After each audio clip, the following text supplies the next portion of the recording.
Hello. Thank you so much, everyone, and thank you, Kathy, for this incredible gathering of people in this beautiful city. And we're here today to address a massive, massive question. Will creativity save us in 15 minutes? So we're gonna tackle it with as much verve and as much vigor as we can. And we talked about what is creativity? How could it save us? And we thought the best way to address that question would be to look at the work we've done over the last 7 years with our company Good Chance and ask that question. Did creativity save the people who were involved in the projects that we made, the productions that we staged, and try and, over the 15 minutes, come to maybe a conclusion at the end? It's going to be quite literal at first in that sense, and quite clear, hopefully. We're going to try and be really unbiased. We're going to genuinely ask, project to project, did this project save these people? Okay?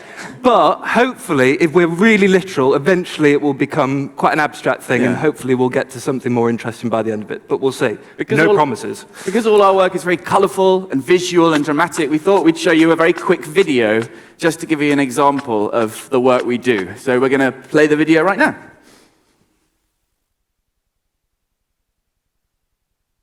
Ta-da! Good Chance was founded in 2015 in the jungle refugee camp in Calais on the simple principle that expression is a human right. Along with hundreds of camp residents, we built our first dome theatre, a safe space for dangerous conversations. It became a groundbreaking centre of welcome, art and expression. Since Calais, we have built our signature geodesic dome in difficult situations around the world, where different kinds of people are living together and artistic expression is under threat. We've worked with tens of thousands of people from across the world, creating art in all its forms, but ultimately, and most importantly, creating hope. Inspired by our domes, we produce world-class productions which take unheard global stories to the world's biggest stages. In our internationally acclaimed play, The Jungle, the story of the camp, from its creation to its eventual destruction, is told by the community that built it. And our most recent production was our most ambitious to date. We embarked on a 4-month artistic odyssey, walking 8,000 kilometers with little Amar, a 3.5-meter tall puppet of a 9-year-old girl from Syria. From Turkey to Manchester, the walk was a play across 8 borders, taking Europe as its stage, uniting communities in every town and city we passed through. Over 120 artistic events, or acts of welcome, made up this moving festival of hope, each one created with local arts, theatre, humanitarian, refugee and community groups. With productions like The Jungle and The Walk, we take untold stories to new international audiences. People we meet through our domes and productions join the Good Chance Ensemble, a community of incredible artists from Iran to Sudan, Zimbabwe to Syria, who have gone on to create award-winning theatre, music albums and graphic novels. At the heart of the ensemble is Change the Word, a participatory creative writing programme which creates and connects poetry collectives across the UK. Each new collective brings together communities who may otherwise never meet, giving a platform for new poets and performers to share voices and ideas. But this is only the beginning. In a world increasingly divided, we believe it is time for theatre and art to rediscover its ancient power, to connect, unite, and reclaim our individual and collective narratives. Good Chance has come a long way since 2015, but the founding principle that expression is a human right underpins everything we do. Our ambition is huge, but we can only do it with the support of a community, with people like you. Please make a donation to Good Chance and help us extend our work with artists, audiences, and people from across the world. We believe that everyone deserves a good chance. Help us to give it.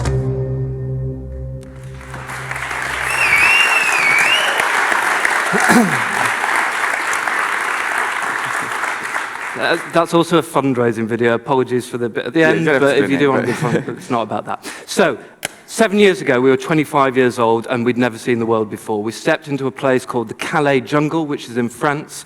It was a population of about 15,000 people at the time that we entered, 25 different nationalities, 25 different nodes that were disconnected from each other by very clear borders within the camp. 25 different countries, let's say. It was a little map of the world, a microcosm. Now, we were really naive, young guys, privileged, white, ignorant, had never met a refugee before, didn't know what that word particularly meant. But we had this sense that something was happening and we wanted to understand it. So we went.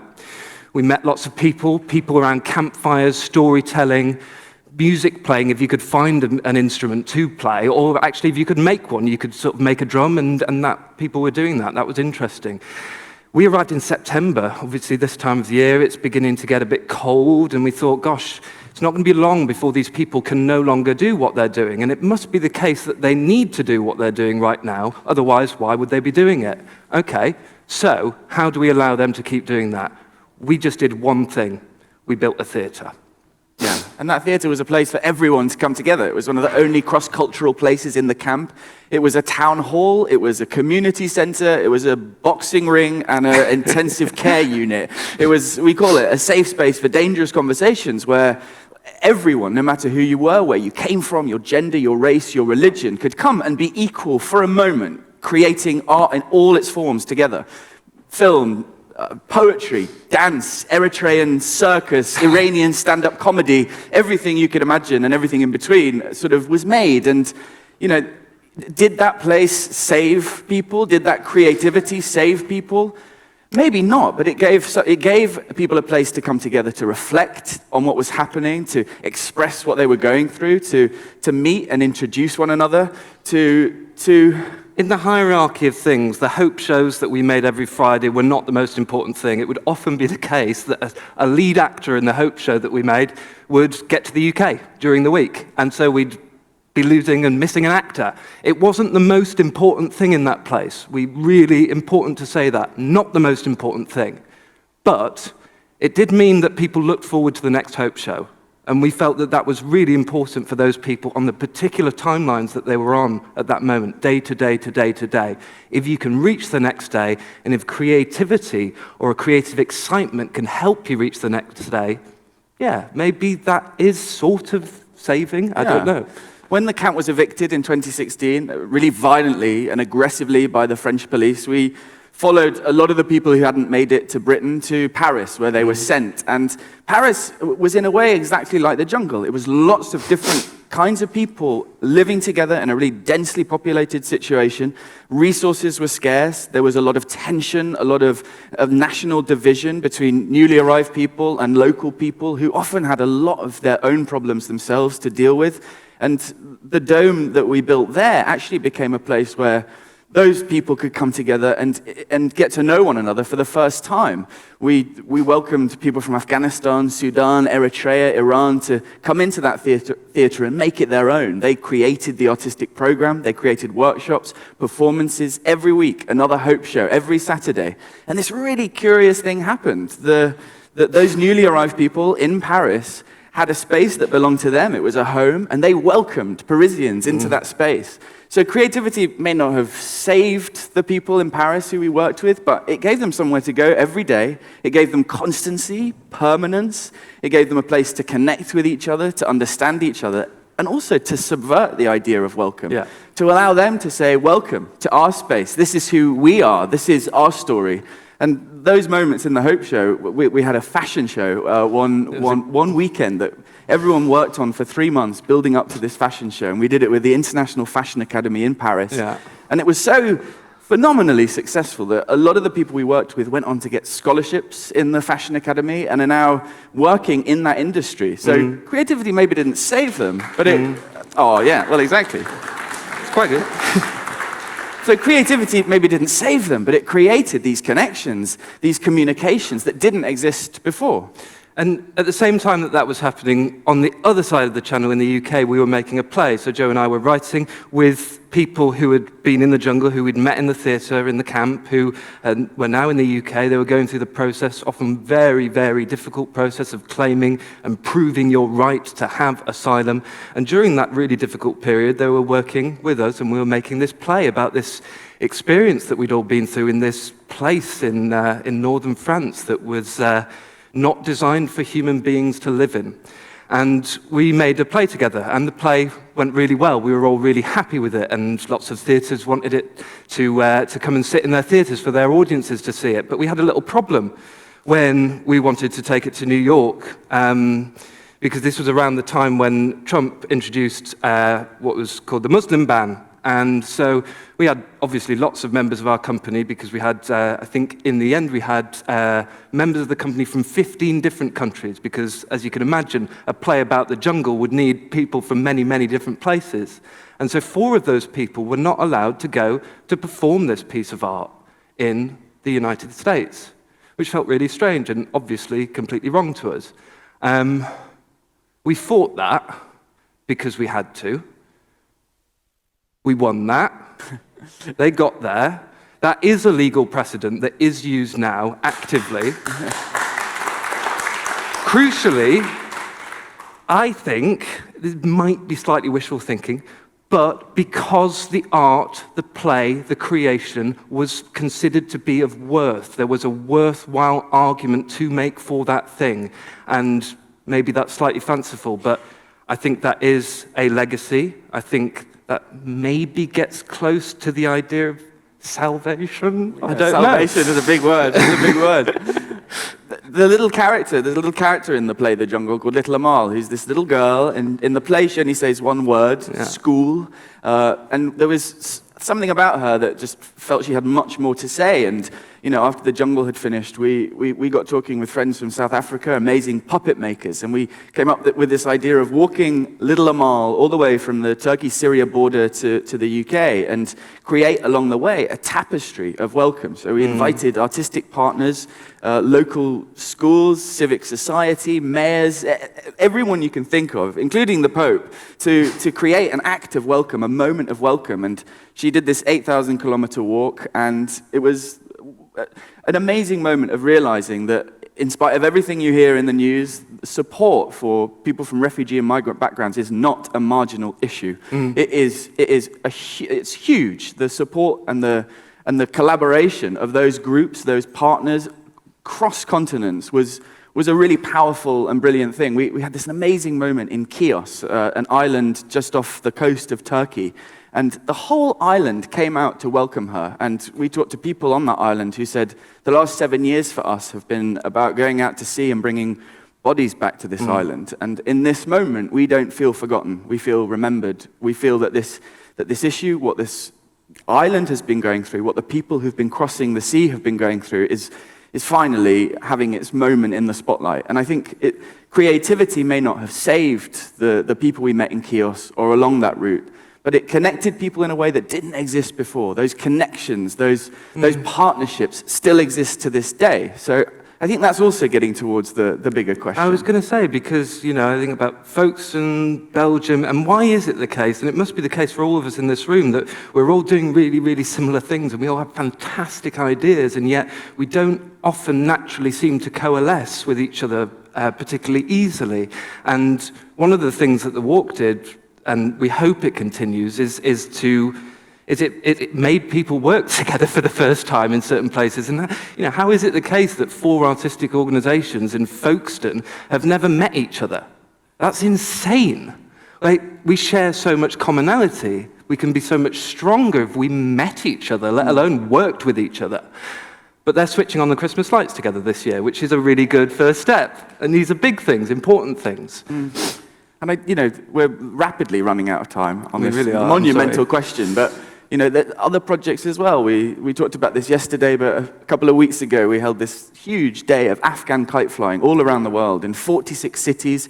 People from the Afghan diaspora in all of those villages and towns and cities came together and taught local people how to fly Afghan kites, how to make them, how to, as someone said to me, it's like walking a dog in the sky. And through the kite flying and all across the world, these stories were being told, experiences were being shared, skills were being exchanged, this beautiful moments of connection and collaboration that wouldn't exist without that little twist that creativity offers, that little spice that just makes you think differently, makes you imagine differently, makes you Imagine a world that might be slightly different, and if you can't imagine it, how can you create it? Because the kite trick was the same as the puppet trick, wasn't it? You went into this space, whether it was a park that you normally went to or a street that you normally did your shopping down, and something wasn't ordinary. Whether it was there were hundreds of kites in the sky or there's a giant puppet coming down the street, something was a bit off. And what happened was people behaved differently to how they would in that space. In the case of Little Amal, there was often an immense emotional response. People, I don't want to say people were themselves, they were more than themselves. They were performing what they wished that they could do if they were able to welcome people in the way that they wanted. It was a performative act. It was a very brave thing for people to do in public. I think our conclusion when we were talking about this was that creativity itself cannot save us. But without creativity, nothing is possible.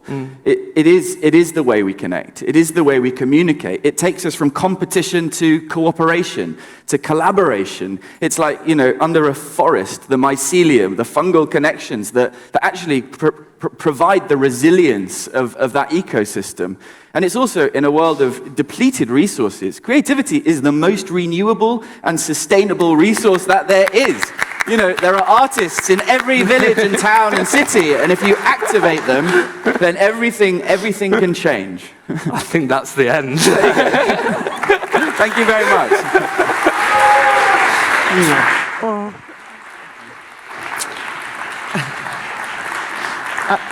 I was listening to that thinking that I shouldn't moderate this session because the work of everybody in it, and Joe and Joe's work just makes me feel quite weepy, so I feel not quite strong enough now, but that's a good reaction to art and creativity. I think it's so amazing, and we have more amazing people. Somebody else I'm going to invite to the stage now, who also speaks for the less privileged in a different way, is Carolyn Terwin. She's a lawyer, an author, an activist, a poet, and a musician. That's not a bad combo, right? And she's working with an extraordinary project, the Embassy of the North Sea, to create a European network of researchers, artists, and dreamers to listen to and to defend all living things. Carolyn, please come to the stage.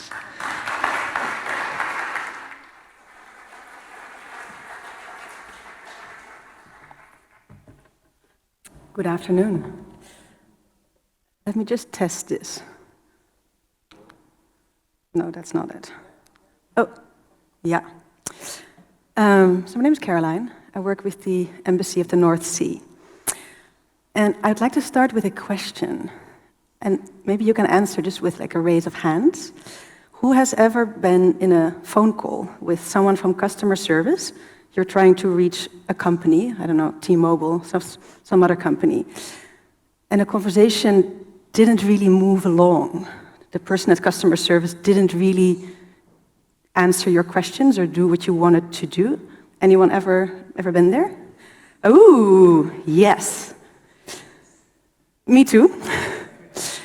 And can you imagine that if you would meet that person, the person at customer service, I don't know, in a town square, at a movie, somewhere else, at a random party, that you would actually be able to have a good conversation with that person? Raise of hands. Slightly less so. Some got really annoyed by the person. What I think is relevant about such a situation is that the person at customer service is in a particular role and in a way that dehumanizes. Apart from the fact that there's, of course, certain regulations the person needs to adhere to. But the person is really sort of thinking from a particular mindset, being there with a particular set of rules and a context, and whether or not believing in it. And within that context of the phone call, it's really hard to have a conversation from human to human. So you trying to explain, but I really need this now. It's just not really reaching the other person. And I think that is what arts can do. And I have to admit, I myself, there was a time I thought arts were really nice, but also pretty useless. So I thought it was really, of course, entertaining, it could maybe touch the soul, but in terms of saving the world, or saving us, I didn't think I was doing that, or was able to do that. And then for years I worked at a human rights organization. I was litigating against big companies. And while I still think that that work is important, at some point I started feeling like calling with customer service. Because we were doing that battle within a certain framework, within a certain context. And just by the virtue of being there and doing it in that way, I felt I wasn't reaching the other persons. And even if sometimes we could win a legal battle, the other opponent would regroup, and 10 years down the road, they would have had new legal arguments and have other convincing ways to sort of turn the judges. So it felt like this endless game. That's a whole other discussion. I still think that game should be done, and it can also push us forward. But I'm now convinced it's definitely not the only way. And that's why I quit my job and then started with this organization. And I'll get in a minute to what we actually are. For now, I think it's enough. We are the Embassy of the North Sea. Oh, this was not right. How do I get to the next slide? Or what is the... yes. So this is the North Sea, or I should say this is the Dutch North Sea. I'm from the Netherlands. And I have to admit that until I started my work at this organization, I was not aware that 60% of Dutch territory is the North Sea. I always pictured the Netherlands as being, well, what you see there as the land territory. And now I'd like to invite you to close your eyes. We're going to do a little meditation. And you can either meditate on the North Sea, if that is the sea that speaks to you, but you can also imagine any other sea that for you is a sea that you would like to meditate on.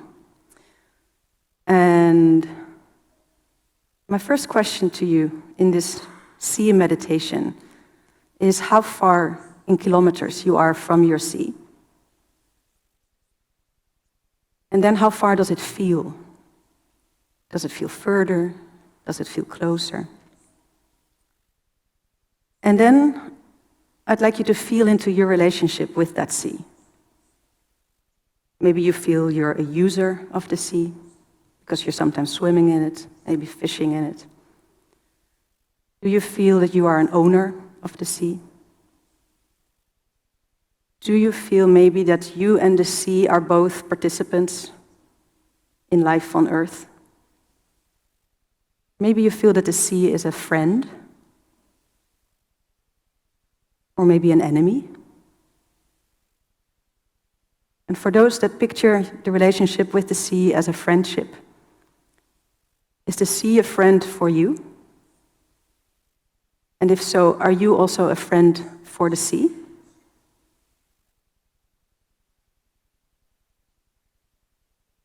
And how do you listen to the sea? Maybe you feel like a steward. There's a relationship of stewardship. And you would like to take care of the sea. But how does the sea speak to you? Do you get information from what the sea is telling us, the messages of the sea, the voice of the sea, from scientific papers?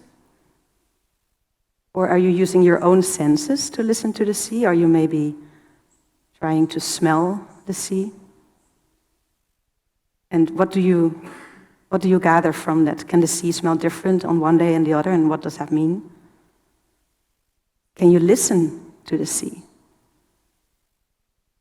Can you taste the sea? Or do you maybe listen to people that have a special knowledge of the sea because they're maybe fishermen or they're traveling on boats on the sea? I invite you to close your meditation space and you can open your eyes. And it is these questions that as the Embassy of the North Sea, we asked people at an installation that we did in a festival in the Netherlands. It's a theater festival. It's in the north of the Netherlands on one of the islands. And what we created here, what you see here, is the physical space of the Embassy of the North Sea. So we have our flag and the desk where we ask people to approach us. And we welcomed them to the Embassy of the North Sea and to to see if they were interested in exploring with us how we could listen to the sea. So we had made anglers, and on the end of it there were audio chips, so they could go to the sea and go fishing in the sea, but not for fish, but for the audio. So they would have a headset on and they could listen. They could hear what maybe the fish hear. And some would realize that actually when you are underwater, it can be quite noisy. It's not as silent as we think. Other people were looking at sand, the grains of the sand, and taking a more scientific approach as to measuring them and getting to know what it means, how big sand is, the grains of sand. There were a few other methods that we used. And we also work with artists and scientists. This is an architect, and he works with non-human domains. He's an architect of non-human domains. And here he is doing a project on the eel. You can see the eel here, and the eel is a very important fish in the Netherlands, very important to Amsterdam. And the eel has a very difficult time because many of the waterways are closed. Amsterdam is a city for human beings. There's not really any citizenship thought for the eel, and there's no thinking in terms of the architecture as to what eels actually need in order to live. So he was following the eel. He took divers lessons and has been following the eel. And on the basis of his participant observation with the eel, he created an eel park. So this is the architecture of the eel park. It doesn't exist yet. This is a maquette. And the red dots are human beings, so you can walk. And then there's an underwater part where you can take on your boots, or you can even go diving or snorkeling, and you can start meeting the eel. It's like a meeting place for humans and non-humans.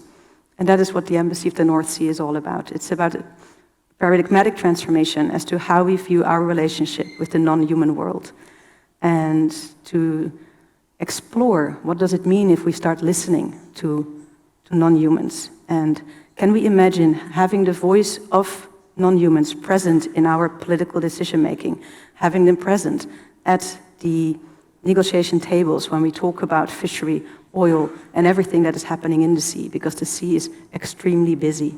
And the embassy has as its position, the sea owns itself, and it should have a voice.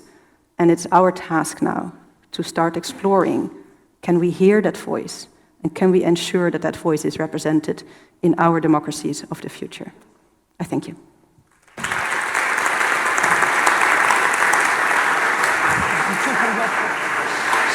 Well, again, it's just so moving and important, this work that we're hearing about. I'm really, really excited that our next speaker has joined us, because her work on all of the Atlas of the Future channels has always generated huge interest. Mymuna is a Somali Welsh Muslim, born, raised, and educated in Wales, who decided to tackle the lack of diversity and opportunities to express herself as a woman of colour in spaces filled with privilege. So she created the Privilege Cafe. And it's Mymuna's voice we want to hear now, so I'll pass straight over to her. Thank you, Mymuna.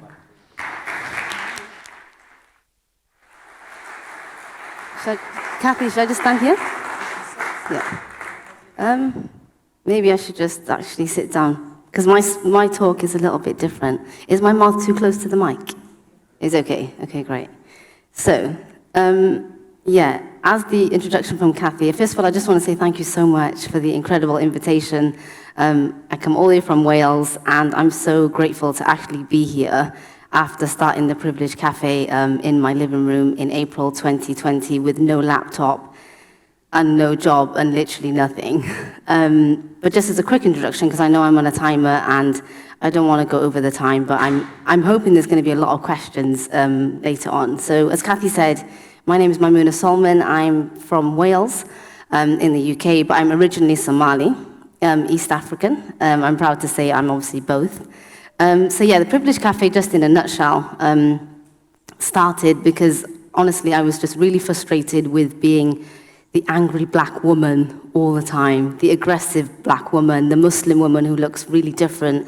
Mymuna, you're being offensive. Mymuna, we don't understand what you're saying. And in all these spaces. So it wasn't just the offline world before COVID, it was now online for me. And just a disclaimer, this is just my lived experience and my experiences. But it was important for me to live my truth and speak my truth. So I thought, you know what, Mymuna, instead of constantly feeling some type of way, why don't I just create my own truth and my own space? So I called it the Privilege Cafe. I think if I had called it the White Privilege Cafe, I would have 0 participants. So I called it the Privilege Cafe because, in essence, I wanted to keep the really important and formal part of what I'm saying, so privilege and white privilege and what that means and how it intersects with race in particular. But then the cafe side is really informal. So I just wanted a balance of the both. So yeah, I just started it. I literally had 55 people in my first session, and I was like, what on earth am I going to do with 55 people? That seemed to be a small number because it just grew week after week after week. And I had about 200, 300, 375 people was my highest number every single Thursday in my living room. And it just grew and grew and grew. I think I've done about nearing 60 sessions up to date now, running it by myself. Like I said, and it just grew. I did some work with the Welsh Government. I work with charities and organizations and training. And it's just really created a safe space for people to just be themselves, but talk about privilege in a way where people can grow and learn. Because I've been told it can be quite controversial. But I feel like we have to talk about these topics, and you have to be uncomfortable to be comfortable afterwards. So I want to share a small spoken word piece that I sort of just have on my phone. I'm not an expert on privilege. I'm learning every single day. And one of my favorite quotes is, every day is a school day, and never be scared to ask a question. So I just want to share this with you all. I do give trigger warnings. I get triggered by a lot of conversations, but that doesn't stop me engaging with people. But I do give a bit of a trigger warning. So if you do feel a little bit triggered, I always try to encourage people to feel, okay, why am I feeling triggered? Leaning to that discomfort. Why am I feeling uncomfortable? What do I need to do to sort of like understand that uncomfortable feeling a bit more? Why am I feeling this way? In particular, on the issue of privilege and white privilege specifically. So obviously, I grew up in Wales. I grew up in an area called Butetown, which is extremely diverse. And if you look into its history, I'm of Somali origin. Somalis have been in Wales since the 1800s or so a very, very long time. But my experiences are my experiences, and this spoken word piece encapsulates a little bit about that and my identity and belonging and who I am. Okay. Bismillah. So, it's called home. Home. Where is my home when I'm always in a space which is home from home? Home when I'm back home in Somaliland, I want to go back home. Where is my place? Where do I belong? What is my melanin saying in a book that you've named the other? I'm home when I'm here, and I'm home when I'm home in Butetown. I want to go home when I'm told to go home, but when I'm in Somaliland, Cardiff is my home. Is Wales really my home when I'm told to go back home? Back home is where my father was invited to come here to Wales to build a new home. A home where Somalis built homes since the 1800s, building, growing, thriving, integrating, and surviving. Wales is our home, Somali Welsh, this is my home. Who am I? Where am I from? What do you see when you see me? I am my father's daughter, a seaman's first love, a concussion of Welsh cakes, Cymru am baith, Somali folk dance, and camel milk. My mother tongue is Somali, my clothing depicts love and hope through Islam, and my identity is woven through lived experience. My skin may be brown, dark in complexion, layers of melanin, but do not be scared and ask me a question. Ask me a question, ask to learn, ask to inquire, ask me to grow, and ask me to cancel out any presumptions, assumptions, or biases. Where is my home? What do you see when I say my name, say my race, and still say I am Welsh proudly? African roots and Welsh living, that's me. When you think of belonging, identity, Welshness, do you think of me? Do you think of my melanated skin? Or do you rewrite my identity in a book you've named the other? Where is my home? The color of my skin is deep. So deep it hurts. Hurts to be judged. Judged underneath the pigment of layers and layers of culture and identity, identity enriched in spices and aromas, so strong and rich, it attracts conversations of where I am from. Conversations entrenched in my daily being, my work, my life, my living. Where is my home? Where am I from? Who am I? I'm the rose which stings the side of your lips when I say I'm from here. Here I grew, I learned. Here I lived. Here is Wales. Where am I from? Ask me where I am a local, what area I'm from, what school I went to, what street I grew up in, and what neighbors I have, and how all of this has shaped who I am today. Ask me where I am known for who I am, and not what the color of my skin has made you think I am from. Home. What do you see when you look at me? Do you see home, or do you see go back home? Do you see a police officer, a Welsh language speaker, a construction worker, a sportswoman, an academic, a politician? Or do you see indifference, anger, fear? Tell me, what do you see? You see, some people look at me as the other, the oppressed, and sometimes the helper. You see, people look at me sometimes as the troublemaker, the angry black woman, the one who uses the race card, sometimes as an excuse for racism. You see, but none of those is me, and none of that will never be me. You see, the melanin in my skin and the identity that it brings is more than a country, a place, a flag. It's a melting pot of happiness, joy, culture, language, and tradition. You see, I'm okay with where are you from, but I'm truly baffled by when it's followed by, where are you really from? Go back to your country, or you do not belong here because my skin color is too dirty, or I don't look Welsh. I then reply with, it was the people with the color of my skin and culture and heritage who took part in your country, better still, our country, our history, and our economy. What do you really see when you look at me and my history? You see, I am human, I am Muslim, I am Somali, I am female, I am Welsh, I am intersectional, I am me. I am home, home is Somaliland, home is Wales, my history is home, Somali is me, and Welsh is my language too. Where is my home? Where is your home? Where is our home? Diolch yn fawr iawn. Thank you very much, as we say in Wales. Thank you so much for listening.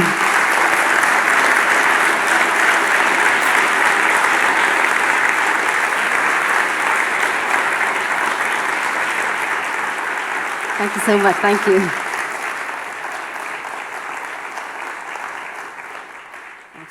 Yes. Thank you so much. That's truly moving to hear that, and thank you for sharing your words with us. I'm going to invite Joe, and Carolyn back to the stage. I think allegedly it helps the technicians if we sit in the order we spoke. So I'm going to go here, Joe, Carolyn, Yeah. Mymuna, I think that's a microphone thing. So I don't know if you're both Joes, so they're just going to be like, I think probably you here.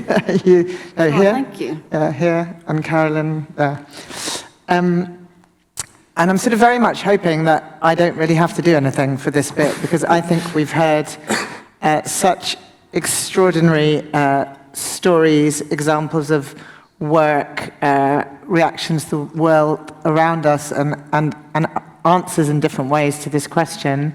So I only want to open this up to the floor, and I hope that there are questions or even just reflections, or you'd like to share what listening to these stories and listening to this work made you feel. So could we have the lights up so that we can see where the questions or reflections are coming from?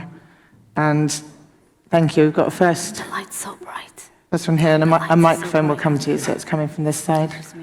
Thank you. Oh my God, what is that?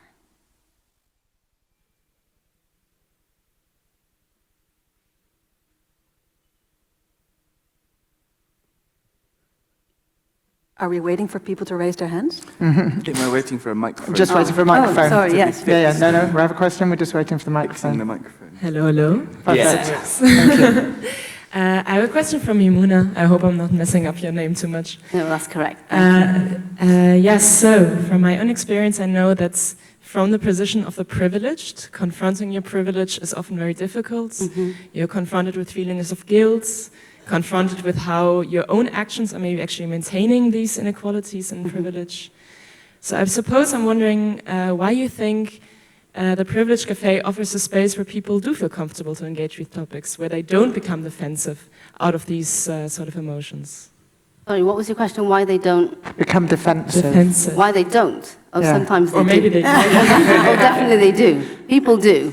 A lot of people actually have, and I've even had feedback from people saying, Mymuna, we felt so uncomfortable in some of your sessions that we were like literally just moving away from the laptop and not really wanting to engage. And I've had feedback face to face. So I've done a lot of sessions, nearly 60 online. So 3-hour sessions each. So a lot of discussion, but this defensiveness comes from, I don't know if you know Robin DiAngelo and her incredible work on white privilege and her book on white fragility. I always recommend a lot of reading to people now, and I don't want to play into that stereotype anymore of, the angry black woman. I mean, anger is necessary when it's necessary, not when it's going to fulfill someone's stereotype. So that wall of fragility will come up for a lot of people, but then it's down to that individual to lean into that discomfort and actually think, why am I uncomfortable? What do I need to do to learn and relearn and keep learning and unlearn? Why am I being fragile? Because as a black woman, I've been triggered a lot. And if I say I'm triggered and I'm fragile, and continue to say that, then there will be no space for engagement. So if I'm having to do that with my experiences, I feel like I try to encourage other people with different, multiple layers of characteristics, and in relation to white privilege specifically, is you have to lean into that discomfort. And so when I've had these conversations with my participants, it's been, we literally keep coming back. We're coming back, and they've been coming to, like, they're still engaging with me until this day. So 2 years on, and they went from, we didn't want to say anything in your sessions. We're so shocked. I don't have fragility. I'm not fragile. I don't have privilege. To Mymuna, we're now changing our strategies. We're working with you to change our policies, and a lot of new learning. So I think it's important to acknowledge that white fragility and actually learn, first of all, learn what that means and use the right language. But defensiveness, I've come across a lot. It's just how I actually deal with that is really important. So thank you for your question. It's a great question. Thank you. Yeah, thank you. Who else? Where are we going next? And please, maybe you don't have a question, but you'd like to just say something about how this work that you've seen made you feel. As I said, I mean, I can't watch anything about Joe and Joe's work without having a little weep. And I met little Amal in the Roundhouse and had a moment. But I also really thought about, some people may have been in the conversation we were having yesterday, and I really had to have a moment of thinking about it, because I think it came up in your conversation that why do we have this emotional reaction? I was reacting to a 9-foot puppet of a Syrian refugee girl, and it made me weep. That, partly because I'd followed her journey, I did it, but when I thought about our conversation yesterday, I thought, am I crying for the wrong thing or the wrong person or not? What do you want to say something back about that? Yeah, can you cry for the wrong reason? No, I cry all the time, so I don't. Probably. But I think there was a certain, I think people sort of understood what was the right way to respond to Amal. Like they saw what she was meant to represent. She was meant to represent a real refugee, one of many millions who are currently moving. And deep down, they knew what the appropriate response was to a person who's in that kind of need, which is to want to help them. And that often produces great feelings of emotion. And one of the great tragedies, I think, of our society is that we don't often naturally express the emotions that we feel. We have very rational ways of processing them and then communicating something that is often quite different to what we feel.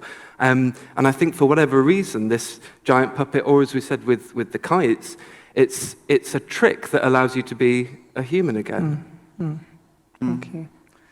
But I thought that was so beautiful about what you were talking about with, you go to the beach and then there's an embassy in the middle of the beach. And, and do you want to go fishing? And you go fishing, but actually that allows you to be in the ocean, and suddenly a day where you thought you'd just be on the beach changes completely, And I was so inspired by that idea that not that going to the beach is mundane, but that the mundanity of everyday life can be fractured by a moment of, I suppose that wasn't necessarily art, but it was allowed for a creative transformation to happen. I love the sound of that. Thank you. Would anyone like? Yes. Okay.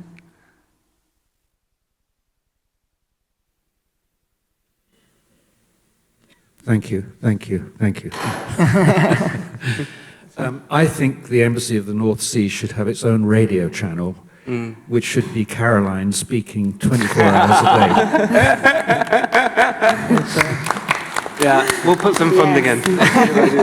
Well, I take that as an opportunity to show something I actually forgot to bring to the stage before, and it's the perfume that we made with a scent artist. His name is Frank Bloem, and what he did is he took 40 ingredients that are around the North Sea, from certain fish, the sand, even from French fries that are also sold at the sea, and oil that is there, and he turned it into, yes, exactly.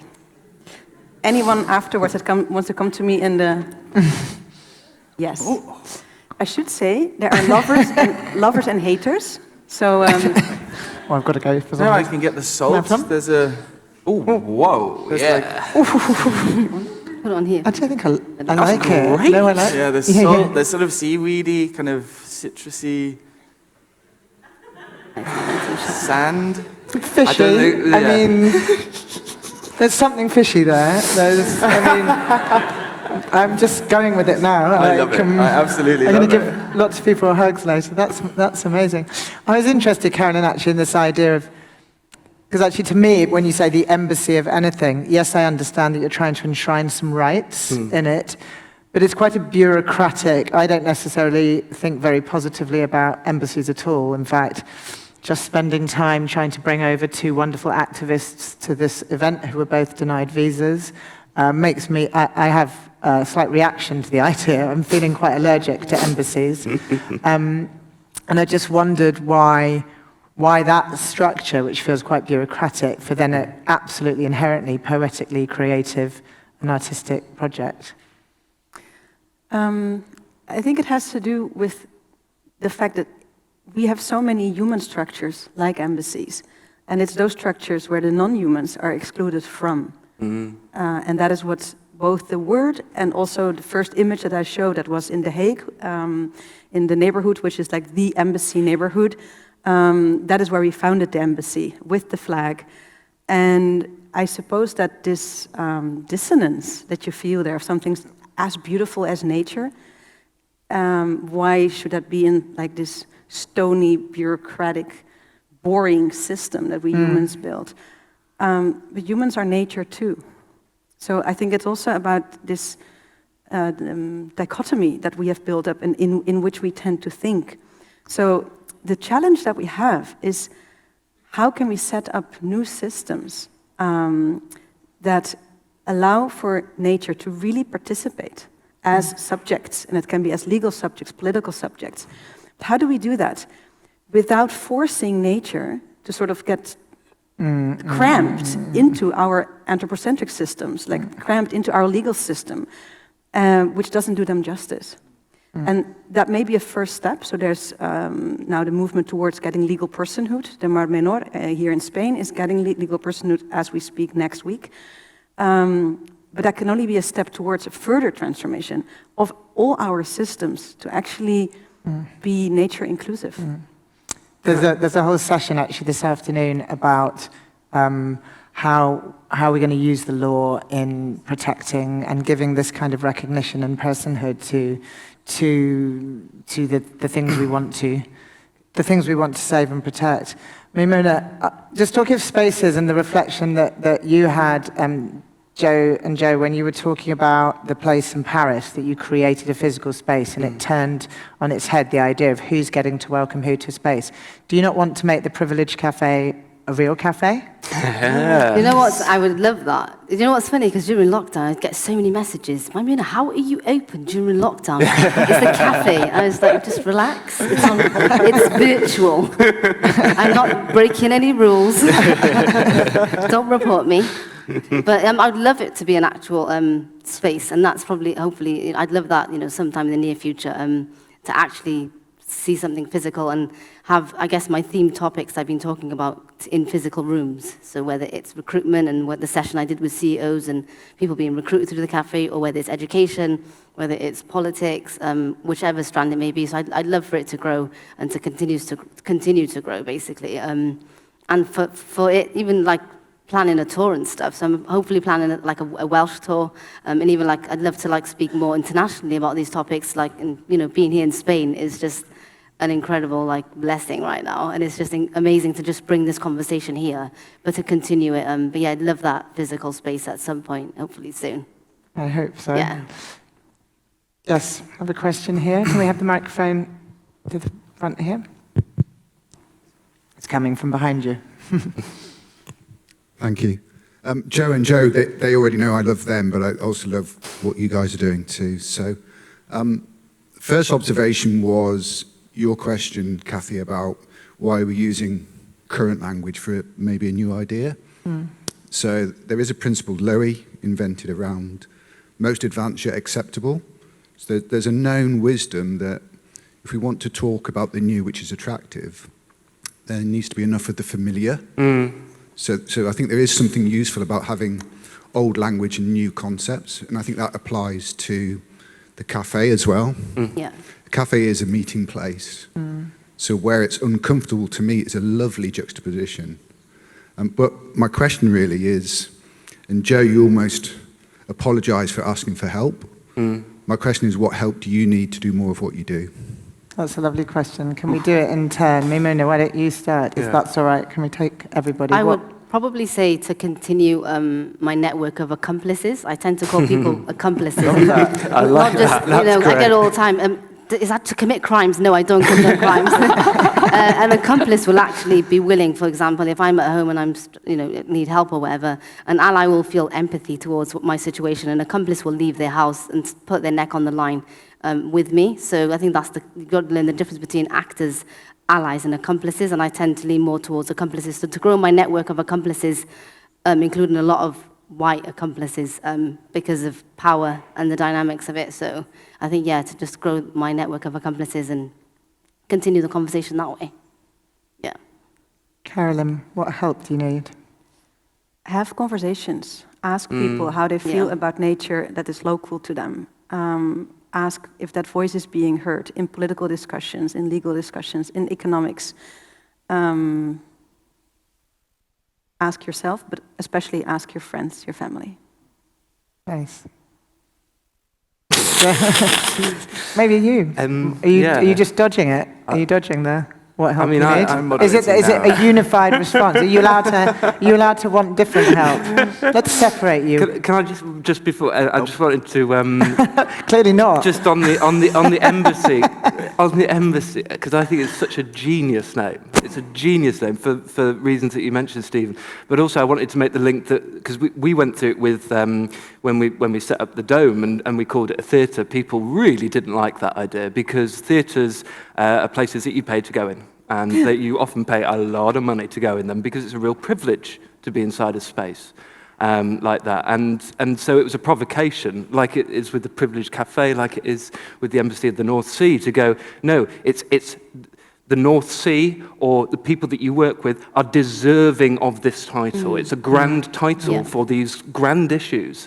That's why we called it a theatre of hope, and it was, I suppose, very subconsciously riffing off what you said there. But in terms of what help we need, without wanting to sort of protract a list, we want to make a net positive show. Called we dropped it. He was going to say that. I was going to say that. Yeah, great. Exactly. There you go. We're going to do it. So we're building a show that we want to be the first ever properly net positive show from start to finish, and then it's about the IPCC climate negotiations, and we want to build conference around it. So what we need is everyone to come and give panel discussions, citizens' assemblies, film screenings, performances. We're going to create conference. You're not going to buy a ticket to a show; you buy a ticket to a conference. So you get one of these and a lanyard, and you your can't lanyard. have a lanyard if you're being net. You can't do it's a digital lanyard. So in direct answer, we need help on conceptualizing net positive, that's what but we need everyone in this room really. And I'd love to talk to anyone in this room. And I know there's so many of you who are thinking about this of actually, literally, how you do that, because we feel we've definitely got the energy to do it. We feel we've got some of the network to do it. We have a really big, amazing institution in the Royal Shakespeare Company who's really willing to do this with us. So there's the potential for that to be hopefully some sort of precedent again, and that would be the ambition. So anybody who wants to talk about that, we will talk to you for hours. Amazing. In fact, you do get to talk more both to Joe and Joe. And in fact, I hope that Carolyn and Mymuna might join you as well, because there's a conversation that you're hosting downstairs to continue really exploring this whole idea of art and artists in exile. We talked about kind of what is all of our responsibilities. And I should be able to go what time that's on, but you have to look at 2:45. Thank you very much. 2:45. But I'm not allowed to let this session run over, and I want to bring my next guest up that I'm going to have a conversation with. So I need to thank these wonderful, wonderful speakers for being here with us. Thank you. Thank you. You done?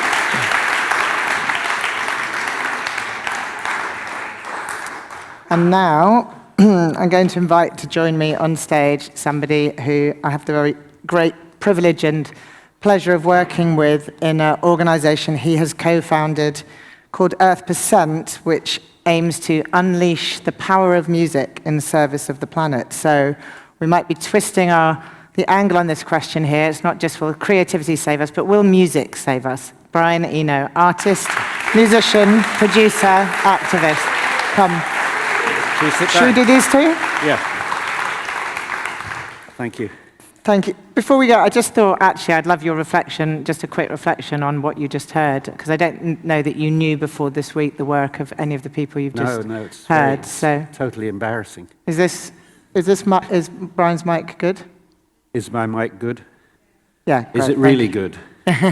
Or just a little bit good? It's really good. No, it's quite humbling to see what amazing work is going on. Makes you wonder about your own work, really. This is always my measure of good work, is when I see something I think, fuck, I wish I'd done that. Oh, good. Well, I hope you thought that lots of times. And we will have there's a longer conversation between Brian and the wonderful journalist, political commentator, and novelist Etche Temelkuran, that's going to be our closing session today. So we're going to stay focused on music's role in saving us, because you've been a very informed and engaged supporter of many, many social justice causes. So why have you decided to try to unite music and climate now? So it started with, I've been a trustee for a long time of another organization called Client Earth, which is a group of now about 300 lawyers who work in a quite less well-paid sector than they could work in trying to draft and enforce environmental legislation. And like all good causes in the world, it's short of money. So I started working with Client Earth about 12 years ago, thinking that it would really be a good idea to somehow connect them to the music business. The music business has a lot of money running through it. And to some extent, I succeeded in that. But about three years ago, I guess, I was talking with some friends, and we thought, why don't we actually not only think about doing this for Client Earth, but thinking about doing it for all of the organizations that are out there in the world. There are thousands of environmental organizations. They're all short of money. Some of them are doing amazing work, and not many people know about them. You know, we all know about the big organizations, but there are a lot of very small organizations which may only have 5 or 10 people working for them, and they're working on very critical sort of hinge points in the system. So we thought, wouldn't it be nice if we could somehow persuade the music industry of two things? One, that it has a lot of power, because of the amount of, not only the amount of money that's going through the music business, but also the emotional connection that people have with music. And second, that we could offer them some kind of a system where we would look at what's available in the world of NGOs and activist organizations and take some of the weight of the decision off their shoulders. I mean, I for years have been meeting people in the music business who've said, I'd really love to do something, but I just don't know what to do. Who should I give my money to? It's a very interesting question. So So we thought that we could offer this simple idea, which is that people sign up to offer a very small percentage, typically 1%, of their gross income to be diverted at source to EarthPercent. Now, this is very easy to do in the music business because we're quite used to dividing things up in lots of different ways. You know, there are always all these different stakeholders who get 2.5%, 5%. This one gets 20%. I get 50%, and you know. Well, except what was that number I read recently that if last year the global music industry was $35 billion, only 12% of that goes to the artists. So yeah, that's just worth saying. So artists don't get so much, but there's a lot of, you know, if you include people who manufacture equipment, for instance, promoters, theatres that put on shows, all of these sort of ancillary flows of money that are involved in music. So we thought perhaps we could just tap a little bit of that off and say to the people generating that money, actually, we all sort of sit on this earth, and it's that we depend on more than anything else. So if you're paying managers, promoters, artists, roadies, blah, blah, blah, blah, blah, all the great list of people, why don't we pay something to the earth as well so that we keep the whole system running properly? So that was the philosophy. And Kathy is our executive director. So I did know the answer to that question, but it's a good one to ask publicly. It's interesting because the original idea was focused on touring principally, because the most visibly damaging part of the music business is touring. People think of these huge tours or festivals and are worried now about the environmental impact. There was some brilliant research done by the University of Glasgow recently that said that actually people who love music are more inclined to care about the climate and the environment than people who don't identify as music lovers, and that they want to see artists and music companies taking action. So the encouraging thing is that we potentially have reached past that point where every artist simply has to fear the backlash for speaking out about it. You've always been beyond the backlash, or maybe beyond caring about the backlash. Yeah. But are you seeing that change? Do you feel that your colleagues, your friends who are artists are more willing now to speak out? Yes, and quite a lot of them are taking action. For instance, a band that I worked with for a while and still work with occasionally is Coldplay, who set up a whole organization really to deal with their response to climate change. They employ 4 or 5 people full-time who are trying to work out how to make touring more viable. For instance, one of their ideas is, you know, one of the big carbon footprints of touring is thousands of people driving to see a show. So they've had the idea of, very straightforward idea really, of saying, why don't we run coach services from cities to pick people up and take them to the show, and we'll make the coach journey part of the experience. You know, something will happen in the coach that it means it's not just sort of a poor man's way of getting there, but it's part of the event.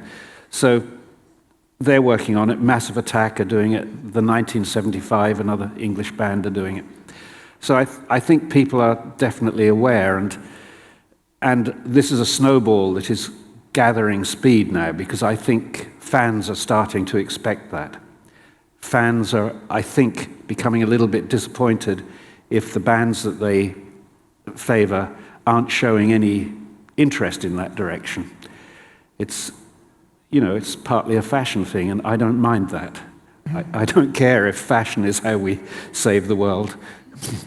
But it is also partly about moving the money, right? So people may or may not know this, but the current figure is still that only around 3% of all philanthropy globally goes to climate justice or environmental causes, which, considering where we are, feels truly problematic, even though a lot of the money goes to very, very important places. But we need that recognition that whatever other social justice cause people care about, and musicians actually have always done quite a lot and put themselves out there on many, many important social justice issues.